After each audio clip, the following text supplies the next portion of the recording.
If you want to download additional fonts on your Xiaomi 17 Pro, all you have to do is go to Settings, and then within the settings, scroll down and select Display and Brightness, and then scroll down to the bottom and select Font Settings. Now within the font setting, simply scroll through and select these three dots next to it, tap on it, and then it will take you to the Themes application under the Fonts category, whereby you can choose a couple of fonts. Now, my phone is not the global version, so hence the Chinese letters.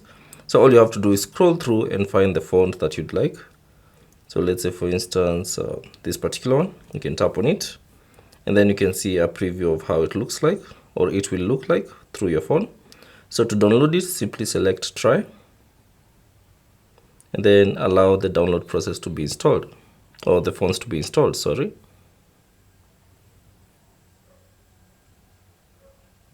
So once it has been downloaded, it will be applied automatically, and you'll see this notification applied successfully.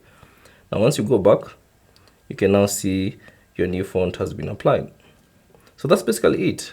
Thanks for watching, and I'll see you on the next one.